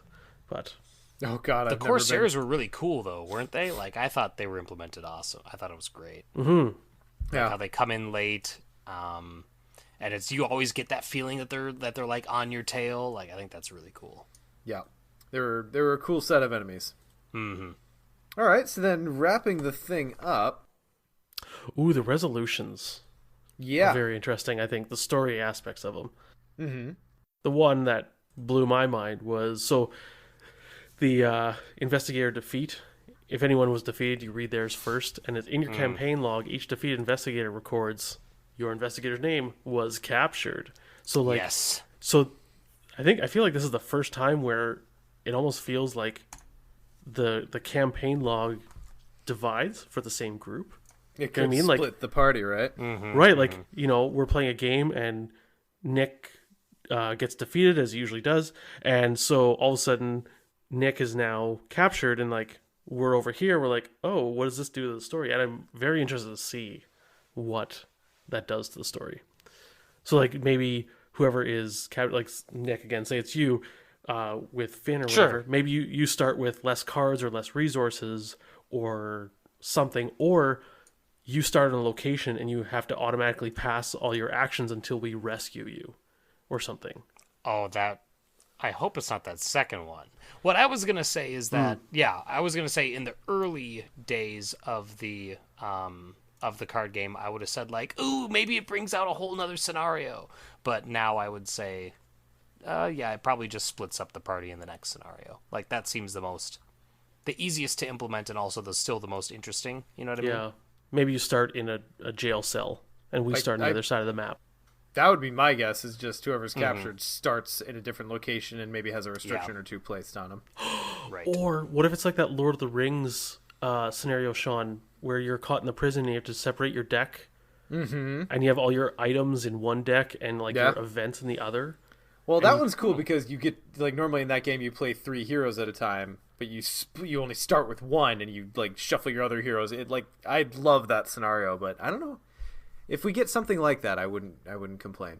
Because we've seen the removing stuff from your deck, like in the Yithian one, City of Archives, where you take all the unique stuff. Maybe this one is like find all the item assets and just put them over here, and you can't access them until you complete something, right? And then I don't know, you grab 2 of them and then shuffle the rest into your deck, something like that. Like it's you breaking out of jail. Right. Yep. Yeah, so I'll be very interested to see how that pays off. Depending on how poorly things go, Randolph Carter could get captured. But no matter what, Virgil will always get captured. Because I guess he's just hapless that way, or he's running a game on us. One of the two things. And after the betrayal of Lord Alcaron, I wouldn't put anything past Matt. Mount Graham. That's the scenario. Yeah, escape from Mount Graham. Yep, that was the Lord of the Rings scenario. Very fun scenario. That'd be sweet. Yeah, so, I mean, the sad thing is with some of these resolutions, we can't really talk about them until the campaign is over. And I feel like this is one of the big ones where I have to admit, I haven't played Dark Side of the Moon yet. I'm still trying to get through the side quests that my current campaign is getting through to get there. Yeah, I haven't played it yet either. But I imagine at least part of it pays off. It's not in Canada yet. Oh, it isn't? I think it just arrived in Canada. Same thing with the UK. I think everywhere at the States is slow on the Dark Side of the Moon. Apparently the Dark Side of the Moon got Dark Side of the Moon first. I don't know. Do you think, so this is kind of, I know we're coming to the end of this topic, but is this going to be the scenario from this campaign that everyone loves? Like, I feel like every campaign has that scenario where it's a great standalone and is universally just loved. I think it stands a pretty good chance. I think 1,000 Shapes of Horror is also pretty good standalone, but I don't think it's distinct enough to take it away from this one. Agreed. Yeah. This is Depths of Yoth for Dream Eaters. Yeah. Especially since this literally is kind of like an XP hunt to see how many XP you could grab. Yeah, because we got Midnight Masks. From Dunwich, I'd probably say Blood on the Altar. Essex Cat. Oh. Really? Blood? I think that is the one that, like, most people see as a fun, like, standalone. Because it's, I don't know. I guess. Yeah, I haven't really thought about it with Dunwich. I don't know which one I would choose as my favorite standalone. But Blood makes a pretty good case. Now, if we're talking Return to Dunwich, Essex gets a lot better and way more closely fights for that title. But what would you say for Carcosa? What would we say for TFA? Oh, Threads. Depths. Or Depths? I think there's a fight there because I think those are both really good scenarios. I think Threads relies too much on the campaign around it. I agree. I forgot about Depths for some reason, somehow, despite the one Depths that we being the consummate... Depths is the consummate example of the concept that we're explaining right now. That's okay. It's fine. Casey says City of Archives. If that's not bad either. If you build specifically for City of Archives, it's a very different game than a campaign game. Yeah. But yeah, I think Carcosa, we kind of breezed over it, but I don't know. Not Pallid Mask. What's the one where you're either chasing or being chased? Oh, Phantom of Truth. That one's cool, just because it's a big map. I don't know that Carcosa has a standout. I feel like so many of those scenarios were just good. Yeah. I think it might be Pallid Mask for me, like running through the catacombs, just because of the map. As far as standalones go, I think that one's probably the standout. Yeah. And then Circle. The greater good in Circle. That's the infiltrate or raid the lodge. Yep. Yeah. Agreed. Yeah. Yeah. So Or we'll see. or before the Black Throne. Hey? Yeah? Hey? God, I want to love Before the Black Throne, but I only like it. It's swingy enough that it can really leave you with some hurt feelings sometimes. You know, Clutches of Chaos. Casey mentions Clutches of Clutches Chaos. is good. I like Clutches. Yeah, the pandemic What one. happened in Clutches again? It's the pandemic one. I Like, knew more than that. like Where, the one where where breaches spill over from location to location. it's like Is that the one where you use the puzzle box to close? Nope. And you can't use the puzzle box? Oh. Nope. no, Doom. Why can't I remember this? There's no It's- Doom on the agenda. It plays like Pandemic, the board game. It's the penultimate one. It's pretty good. I enjoyed that one a lot. Yeah. My God, I need to play this whole campaign again. Clearly. This. I think I'd probably still do For the Greater Good. Clutches is really Yeah. good, but I think Yep. it's For the Greater Good. And because if you built that one standalone, you basically have two games, right? Where you're with the Right, lodge or with yeah. or not. So Nick's like, oh, I literally have to remind look at the locations and. this is where we Okay. discovered that Nick accidentally skipped that game in his scenario or in his campaign. Right. So quick Might aside, have. since we're wrapping this one up, we're getting close to the point where hopefully the next cycle and deluxe are going to get announced somewhat soon. Mm-hmm. If you guys had it to pick for yourselves, setting, theme, where we were going, what would you pick? Mountains of Madness. I'll agree. I That would be my next pick. I think I go Mountains of Madness because it's like the only other one I know of in the Arkham lore. That's the one in Antarctica, right? Yep. Yes. Yeah. Like that, like I'd just go the fact that it's Mountains- Antarctica sounds cool to me. It's Mountains of Madness is the best Lovecraft story. Changed my mind. Network just mentioned it in the chat here. I guess I'm a basic bitch or something, but give me Cthulhu already. No, I agree. I'm ready for Cthulhu. We've earned it at this point. Like I get I get the reasoning why you don't lead with it, but we're there. yeah. come on, give me Cthulhu. I totally agree. Yeah. So either of those I'd be really happy with. Guys, I don't remember Clutches of Chaos at all. Like I'm looking at all the cards, and these all look alien to me. Check your campaign log. Maybe you don't have the story you think so. And they're just like, oh god, I skipped it. Just And skip all- straight, And all the chaos. straight I to skipped Black it. Throne. I remember some of the art, but holy shit! Like South Church, I remember that art because that's sick. Mm-hmm. You use the locations from Midnight Masks, like the Yeah. Some of them. yeah. Oh my god. I feel this is like Twilight Zone bullshit. Like I don't know what's going on.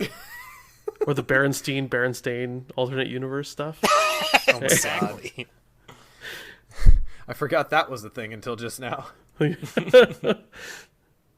All right. So, yeah, looking forward to where it goes. Guys, let's wrap it up with a little bit of tentacle time.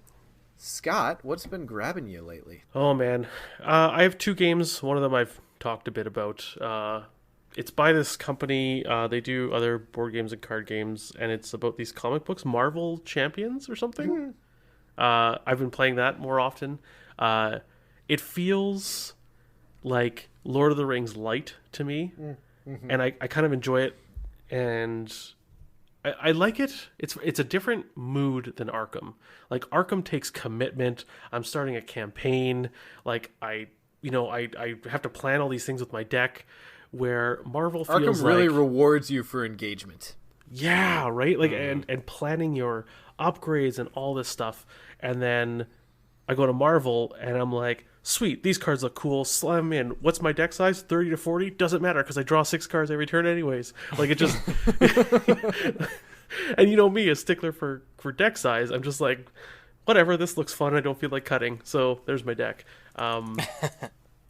Yeah, and it's super quick to set up, and it's wham bam, and there's no commitment. You know, it's one scenario, and sometimes I just need that. You know, it's a beer and pretzels kind of game. It is. Yeah. It's, again, it occupies the space that Sentinels of the Multiverse used to occupy for me. Still like Sentinels. Probably won't play it too many times going forward. Yeah. I'm probably going to get into Marvel. Like, I've played enough now. Sounds like you already are. Yeah. I mean, yeah. But I'm going to continue with Marvel, I guess. I'd be super into Marvel if FFG would ever print enough of their packs for new games. This is how you lost me on Destiny, FFG. It's a Star Wars card game. It was a license to print money from me, and just I hate it when I can't find it anywhere. It's obnoxious. All of Canada is still struggling to find core sets for Marvel.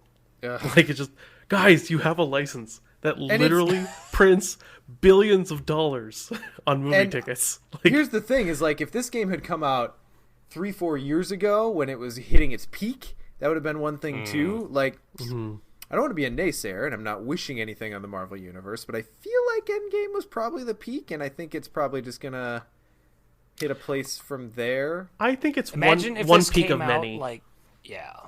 Well, I don't know, because Avengers 1 Iron Man was a peak. Avengers 1 was a peak. You know what I mean? Sure. Like, Yeah. I would be surprised if we get higher than Endgame when it comes to, like, Yeah, exactly. the MCU.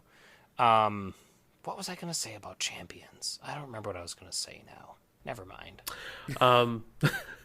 The other game that I'm playing that is completely not Marvel related, back on the healthy eating fitness train thing, kind of fell off around the holidays, as everyone does. It's an absolute train wreck. Ring Fit Adventure for the Switch. I bought it because it seemed like fun, and it's like this game that my son likes to watch me play video games. He's 3.5, and I figured, hey, this is a way for me to be active instead of sitting on the couch, and it's a way for my kid to join with me. And I made him his own little ring, because it comes with this ring that's maybe like 14 to 16 inches, maybe 18 inches in diameter, and it's like a resistance ring, so you can like squeeze it and pull it out, and it attaches to a controller. And I thought, oh, this is gonna be fun. You jog in place, you do different things with the ring, it'll be just slightly active. This game can kick your ass. Like after like an hour of playing, like, I'm laying on the floor after doing my like 200th squat that day, or my 50th plank or something, and I'm just like face down on the floor, just heavy breathing, and it checks your heart rate whenever you want. And like, even after I like wait a minute and calm down a bit, I'm like at 140 beats a minute. Like, Jesus. It is a full on workout. Like, it's not equivalent to like bulking, lifting weights, but cardio wise, yeah. And there's already bulking, lifting weights isn't going to get you to 140. net workouts around 140 to 150 beats a minute on the heart rate is what's getting me to. Like, it's a good workout, you know what I mean? It's not like I'm like, oh, I'm at like 110, 115, look at me, there's a bead of sweat. It's like, my shirt is wet. My body is crying. Yeah. My body like, weeps. Oh god, and like the amount of squats, and it just, yeah, it's really fun. So if you're looking for something fitness related, and it's an RPG, and you're fighting through these lands, and like, you fight the enemies by doing exercise, it's super fun. I always love when video games get you active, particularly during the winter. I am hard. I have a love affair with Beat Saber right now, specifically for that reason too, Scott. When you get into the higher difficulties on that game, you get done with a song and you're like, yeah. This one also, like the RPG element, you gain, like, whenever you level up, you get gains, which is your stats going up. And then instead of potions and stuff, you have smoothies. So you have to make and then instead of armor, you're wearing fitness gear, and so like your shoes will give you certain bonuses, and your tank top workout shirt or whatever gives you certain bonuses. Like, there is a game to it too, which just hooks me. Funniest part about this, because I was looking online about it, people are already speedrunning it. So they put on the lowest difficulty and then try to beat the game in one go, and the current record is like 18 hours, I think. So 18 hours of really light physical activity, but that's still 18 hours of physical activity. Yeah. So That's the thing. But someone tried to speedrun it on the hardest difficulty, and they got like a third of the way through the game. It took them 12 hours, and he was like, "My body can't handle anything more." So surprising. Yeah, and it was the same guy who did the other speedrun. So there, for people who are of average fitness, I think this is, or even not fit, right? Like if you're a super gym person, probably not for you. But this is a fantastic way to like get off the couch. So excellent. Yeah. Nick, what you been up to? God, I don't even know. After this last game weekend that we had down at your place, I was about to say we had a whole weekend of gaming. Surely Yeah. something was worth mentioning. Well, D&D was great. D&D was fun. We played 2 sessions. First one minus Sean, because when I showed up, when the rest of us got together on Thursday night, they were all chomping at the bit for D&D.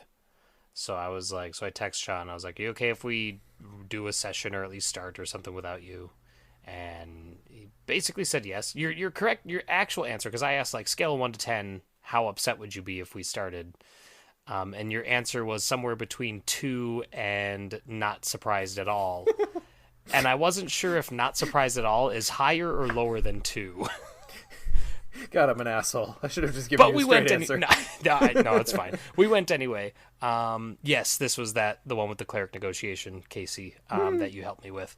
But we did the first session, which was them finding a ship long thought sunk, and then having to go down to the bottom deck, recover a very heavy lockbox, and then proceed to get that lockbox off the ship while it is being attacked by a kraken.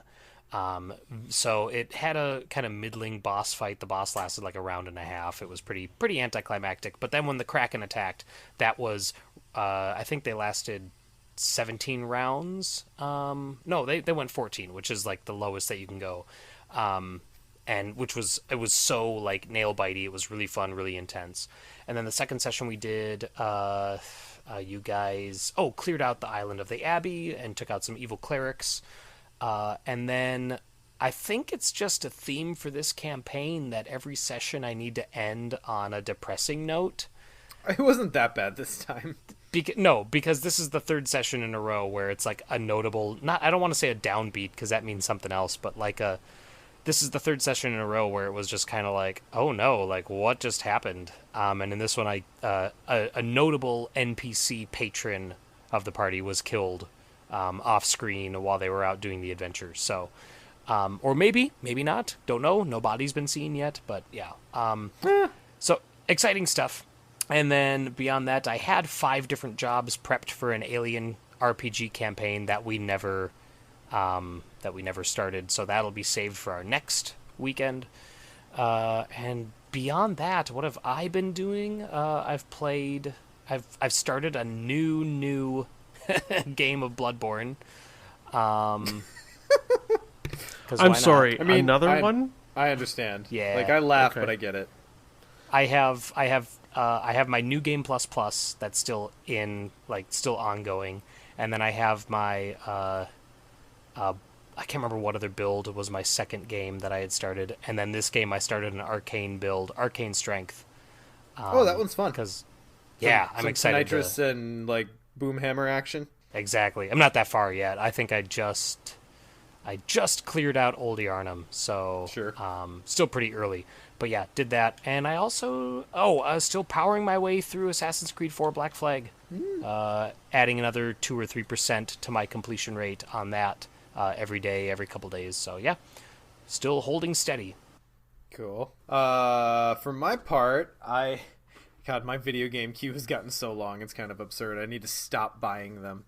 I'm just getting into the DLC for Horizon Zero Dawn, the Frozen Wilds, which is really fun, though I'm stuck on a stupid puzzle that I hate, and it's kind of stalled me on it. In addition to that, I started Dark Souls 3 up, which is quite fun. Fair amount into that. And then I bought Jedi Fallen Order, which I've yet to even crack the cellophane on. So I gotta finish that game. we'll get around to that eventually. I know I will, because it's Star Wars, and apparently it's pretty good. It's like Star Wars Souls, so it's like right in my fucking wheelhouse right now. Mm-hmm. But what I actually want to talk about is I binged. Well, I didn't binge. I watched it over the course of a week. The Witcher this last week. Yes. And sure. it's quite good. It is quite good. Scott, I assume by your reaction, you two have as well. Yes, I am. I actually have one episode left to watch, so I don't know the ending. But I'm also, as we've sure talked about, I'm all about the journey, not the destination. So Maura was like, I need to talk to you about this episode. Watch it. I'm like, I don't have time. She's like, okay, well, I'm going to tell you about it anyway. So I know what happens generally. But yeah, what a good show. So the journey's been ruined for you? No, the journey's because I'm joking. Yeah. I'm joking. As someone who did not play The Witcher, knows nothing about The Witcher, this is what Game of Thrones should be. I'm just going to say that. What Game of Thrones should have been. Yes, I would say that there's a level of craft to the show that Game of Thrones lost partway through the series. I was going to say, seasons 1 through 3 of Game of Thrones, I really enjoy. I would say there's an that's argument to be made even up through 5 that was Well, I still stopped there. after 3, so... But The Witcher, and The Witcher's got a different theme going for it. It's like way higher fantasy. Like there's wizards and spells and There's magic being cast. yes, blatant constantly magic. in every episode. And I'm in the same boat, Scott. I downloaded the original Witcher years after it released. Like when The Witcher 3 was announced, I was like, all right, I guess I finally have to get on board with this fucking franchise. I downloaded The Witcher for my computer. The story and world seemed really interesting, but oh man, I could not get past how clunky the gameplay was, and I fell off of it. So I have like 2 hours of The Witcher under my belt, and that is my experience with the universe. But the show has been great, and you don't need to know anything about the video games to enjoy it. So, You or the really books don't. that upon which the video games are based. There's books? Yeah. Oh, well. Who knew? That's how little you have to know about the show to enjoy the show. Exactly right. Like, anyone who knows nothing about The Witcher, you can just jump in, start episode 1, you're fine. It's a great story. But yeah, so I had no real strong opinions on Henry Cavill prior to watching this show, and now I have a serious man crush on him. So there's that. The acting and writing is all really good. Like what's cool about the first few episodes of The Witcher, while they set up the universe, is it feels a little bit like a darker Hercules Legendary Journeys, kind of like that serial Adventure of the Week type feeling. Okay. It takes itself more seriously, obviously. But then that kind of structure then starts to set up the overarching narrative that the first season is based on, and it's quite good, would recommend. It's on Netflix, check it out. All right, well, Cool. are we seriously about to end this episode under 2 hours? Go us. what are we at? Oh, we can stretch it out. Come on. So, let's talk about episode 9, huh? No. We want to get to 2 hours? Anyways, guys, thanks for joining us. This has been episode... Oh god, I need to see Rise of Skywalker again before I talk to anyone about it. Every time I start No, a you conversation on it, I'm like, I think I know, but I'm not sure. I must see it again. You know in your heart. I think that I do. I think my You instincts do. are good, but You I do. need a repeated viewing to to more eloquently You got elaborate this. on my thoughts. All right, thank you, Nick. I appreciate your support. So I haven't seen it, and I don't plan to. It's worth seeing. Like, even Yeah, if you go don't see like it, like even I've like, already read everything that's in that movie. Like I'm familiar with it, and I am firmly in the camp that I do not need to see it. Fair At enough. least not in theaters. I'll put it that way. I'll Like, watch it Okay, on stream. yeah, sure. I That's mean, fair. I get that. I mean, I actively disliked The Last Jedi, but it was still worth seeing in theaters. But that's fine. That's fine. Everyone makes their I own don't choice. disagree on that either. So pay attention to our YouTube channel. Scott and I are going to be starting up our Eldritch Misadventures of Skids and Daisy campaign. Which campaign did we land on? We're doing Return to Night of the Zealot with standalones. So we initially said, so we could swap stories with people, that we were doing Return to Dunwich. But we've also, people have played a lot of Return to Dunwich. And so we were thinking Return to Night of the Zealot, but also throw in 5 standalones. So it's like a 8-thing campaign. With And you know what? really long Actually, scenarios. yeah. Which is fine. Whatever. So based on that, honestly, I'm willing to throw it out to the listeners. So contact us and let us know what you want to see us play. Because I did hear some people say, like, oh, you guys aren't doing Return to Dunwich. I thought we were going to do that, and we could, swap stories. And then some people were like, yeah. And then some other people were like, I don't care what you do, just play the damn game. And I was like, oh, okay, well. Shut up and play! Yeah. Sit down and stream. So, yeah. Maybe I'll put out a poll, a straw poll thing. Sure. So, if that's okay with you. No, I'm totally fine with that. I do like the idea of a world romp around with the side stories. Arkham Globetrotters. Mm-hmm. In addition, hopefully pay attention to our YouTube channel and our Twitch for Nick and Ian to start their chaos run, because it is going to be a shit show, and I look forward intently to being in the audience and throwing popcorn at you guys while you struggle along. Yeah, that'll be fun. Like I said, check out Dissonant Voices if you're a patron, and if that's something that would interest you, check out becoming a patron at patreon.com/mythosbusters. And I'm going to get to work on Search for Kadath for Dissonant Voices pretty quickly here. And you know what, guys? God damn it. It's going to be like a night's project compared to the 3 weeks it took me to do the Dream Eaters, because I've learned so much. It's going to be great. All right. Well, thank you, everyone, for joining us for episode 75 of Mythos Busters. We'll see y'all next time. Bye. Don't forget that all purchases made at mythosmerch.com through January 31st will go directly to RSF and assisting with the wildfires in Australia. Bye!